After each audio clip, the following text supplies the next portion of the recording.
Salut, c'est Trado, voilà mon commentaire pour l'or, séance du lundi 7 décembre. Alors la séance d'aujourd'hui a été assez sévère pour les Gold 2, puisque nous avons bien une progression négative de 3,5-3,6%. Alors effectivement, cela a de quoi perturber sans doute les derniers entrants, mais il faut savoir qu'un retracement de 23 ou 38% suite à une hausse n'a absolument rien d'exceptionnel. Et d'ailleurs, lorsqu'on étudie ce qui a freiné et stoppé la chute d'aujourd'hui, comme par hasard, c'est le niveau des 38% de Fibonacci. Alors non seulement ce niveau a retenu l'impulsion baissière, mais en plus il semble qu'en clôture nous soyons en train de préserver la moyenne mobile 20 séances.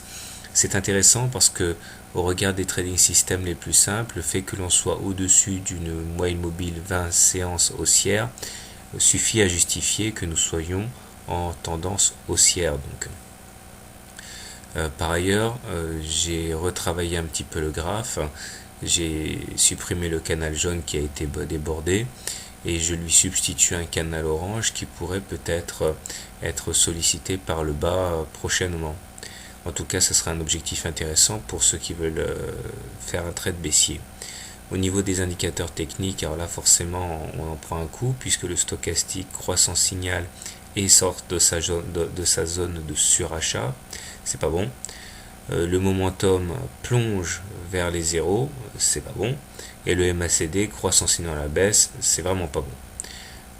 Même la M7 maintenant, sous l'impulsion de cette séance, eh bien, plonge vers le sud.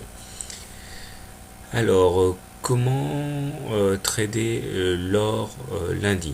Alors je pense que bon, c'était pas ma préférence, mais ceux qui ont suivi le trade baissier hier, eh bien, se sont frottés les mains. Il s'agit sans doute d'un des trades les plus lucratifs qu'ils ont pu faire cette année.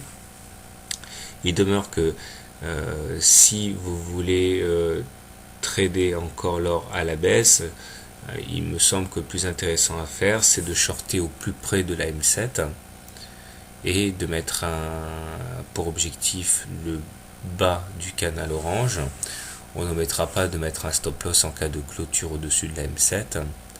Par contre, si vous voulez plutôt profiter de la consolidation pour être haussier, donc acheter le gold, je pense que le mieux à faire, c'est d'acheter au plus proche de la M20, de mettre un stop loss en cas d'enfoncement des plus bas d'aujourd'hui, ou alors en cas de clôture sous la M20, ce qui gripperait la dynamique haussière.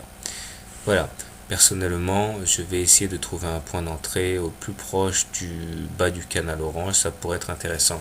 Et le ratio gain-risque serait tout à fait attractif. Voilà, je vous souhaite un bon week-end et à lundi.